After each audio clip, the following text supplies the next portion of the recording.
Assalamualaikum warahmatullahi wabarakatuh. Bismillah, alhamdulillah, wassalatu wassalamu ala rasulillah wa ala alihi wa sahbihi wa mawala.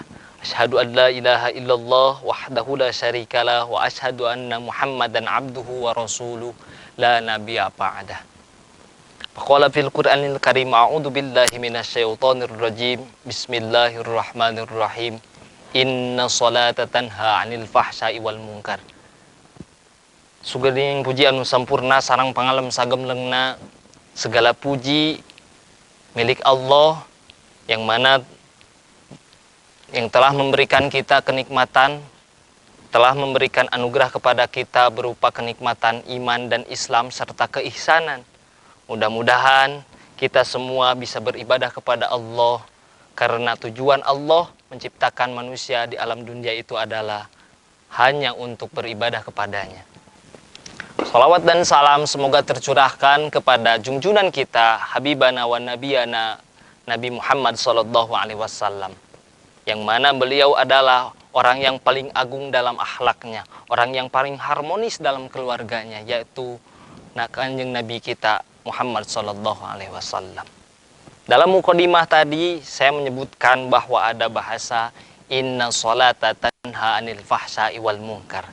Sesungguhnya sholat itu bisa mencegah perbuatan keji dan mungkar. Pertanyaannya, sebagaimana kita udah melaksanakan sholat tapi pekerjaan maksiat, pekerjaan dosa masih dikerjakan. Pertanyaan itu muncul dari siapapun, berarti ada yang kekurangan dan kesalahan terhadap sholat kita. Lentera dakwah amanah dimanapun kalian berada, siswa-siswi SMK Al-Amanah, marilah kita terus meningkatkan amal ibadah kita, terutama melaksanakan ibadah sholat. Karena sholat itu adalah satu amalan ibadah yang Allah menjadikan, kalau bahasa Sunda itu cukang lantaran, kalau bahasa Indonesia itu adalah tujuan. Kalau misalnya kita semua amal ibadah kita bagus, tetapi kita tidak melaksanakan sholat, maka amal ibadah yang bagus itu tidak akan diberikan pahala atau diberikan ganjaran oleh Allah. Maka oleh karena itu, sholat kita itu haruslah benar-benar itu dilakukan dengan sebenar-benar mungkin. Bahkan kalau Imam Syafi'i menyebutkan sholat itu adalah dari mulai rukun dan syaratnya, dari mulai tata cara dan adabnya, kita ketika mau sholat itu dilaksanakan, maka akan berhasillah kita sholat itu akan menumbuhkan tadi inna sholata tanha anil fahsya'i wal munkar. Sholat yang bagaimana? Yang pertama, dalam rukun-rukun sholat, kita yang pertama itu harus mempunyai yang namanya niat. Dalam berniat, itu ada yang dilafalkan, ada juga yang tidak dilafalkan, tidak jadi permasalahan. Jangan mempermasalahkan hal yang berbeda. Tetapi kita harus bisa merendam atau sama-sama bekerja dalam hal yang berbeda. Jadi kalau kata guru saya disebutkan sama-sama bekerja dalam hal yang berbeda, bekerja sama dalam hal yang sama.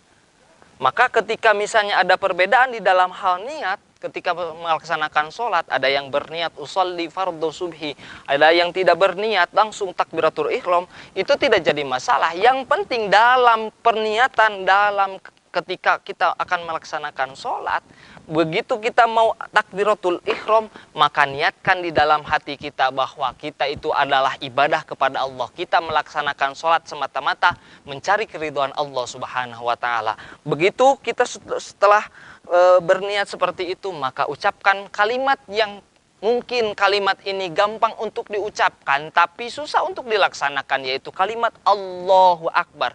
Banyak orang sekarang bisa mengangkat barbel berapa kilo, banyak orang sekarang yang bisa mengangkat beban-beban yang berat, tapi banyak orang yang tidak bisa mengangkat kedua tangannya, hanya tidak membawa beban apapun, hanya membawa beban kalimat agung, yaitu kalimat Allahu Akbar.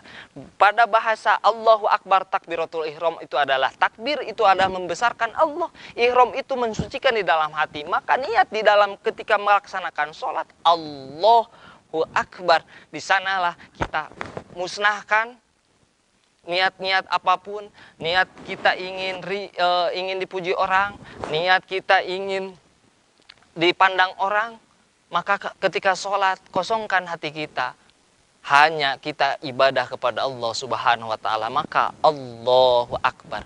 Setelahnya kita tidak langsung membaca Al-Fatihah, biasanya membaca dulu doa iftitah. Ada yang doa iftitah Allahu Akbar kabiro, ada yang doa iftitah Allahumma ba'id bain dan sebagainya. Itu manapun silakan saja.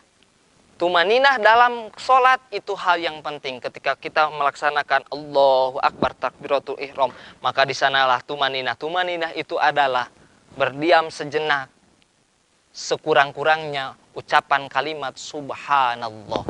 Begitu Allahu Akbar membaca surat Al-Fatihah. Di sini Al-Fatihah adalah sebuah rukun. Ketika kita melaksanakan membaca surat Al-Fatihah, membacanya itu dengan benar dari awal sampai akhir 7 ayat, maka sholat kita itu bisa dipandang oleh Allah. Tetapi kalau kita membaca Al-Fatihah tidak benar, maka sholat kita itu diragukan kesahnya. Selanjutnya begitu Al-Fatihah kita langsung membaca surat pendek, itu mau kulhu, mau kuliah, mau Al-Falak dan sebagainya, itu banyak. Surat-surat apapun boleh kita baca. Selanjutnya kita melaksanakan ruku. Di dalam ruku kita itu adanya tumaninah. Tumaninah itu berdiam sekejap, berdiam seukuran kalimat subhanallah. Jadi tong rurusuhan, lamun roh salat rurusuhan mah maca nanaon oge sok kadang-kadang jadi teu bener gitu. Ada dulu teman saya yang salat karena rusuh, dia baca tabat. Jadi kata orang lain, saya mah mending kulhu, nu ieu mah kuliah, nu ieu mah Al-Nas. Tungtungna dia nggak mau membaca surat-surat yang seperti itu. Dia membaca surat tabat siada atau Al-Lahab. Tapi karena rusuh, karena terburu-buru, jadi dia baca Bismillahirrahmanirrahim. Tabbat yada abil lahabin wa tabbat yada abil lahabin wa tabbat yada. Karena itu dia terlalu rusuh gitu. Kalau kata itu terburu-buru itu. Jadi segala sesuatu itu harus tumaninah. Tumaninah itu santai. Maka dalam sholat kita melaksanakan rukun-rukunnya sampai terakhir. Diawali dengan takbiratul ihram sampai terakhir. Diakhiri dengan salam. Kita laksanakan dengan sebaik-baik. Dan ingat, di dalam sholat itu terdapat 3 rukun. 1 rukun qauli, 2 rukun qalbi, 3 rukun fi'li. 1 rukun qauli, rukun yang diucapkan. Kalimat takbiratul ihram itu Allahu Akbar, yang mengangkat tangannya itu bukan rukun, tapi mengucapkan kalimat Allahu Akbarnya itu adalah sebuah rukun. Maka ketika mengucapkan Allahu Akbar, kita dengan tegas Allahu Akbar, dengan benar kita ucapkan kalimat thayyibah itu.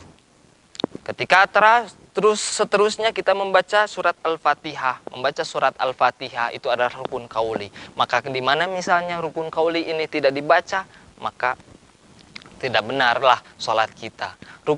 Selanjutnya ada rukun fi'li. Rukun fi'li itu adalah rukun-rukun yang merupakan anggota, yang pergerakan rukunnya. Ketika ruku, sujud dan sebagainya itu rukun fi'li. Dan terakhir yaitu rukun qalbi. Kadang-kadang rukun qalbi ini yang menjadi penentu bagaimana sholat kita itu diterima oleh Allah atau tidaknya, karena keikhlasan diri kita. Karena kadang-kadang bahasa ikhlas, ihsan itu bahasanya anta'budallah ka'annaka takun tara fa illam takun tara fa innahu yara. Ketika kita beribadah kepada Allah, semata-mata kita dilihat oleh Allah, ingin melihat Allah. Tetapi kalau kita tidak sanggup melihat Allah, maka di dalam hati kita, di dalam kolbu kita, tanamkan bahwa Allah terus melihat kita. Sekian dan terima kasih, mudah-mudahan ada manfaatnya khususnya untuk saya, umumnya untuk semuanya. Mudah-mudahan kita semua diberikan kesehatan, diberikan istiqomah untuk melaksanakan ibadah kepada Allah, terutama ibadah sholat. Wal afu minkum, wassalamualaikum warahmatullahi wabarakatuh.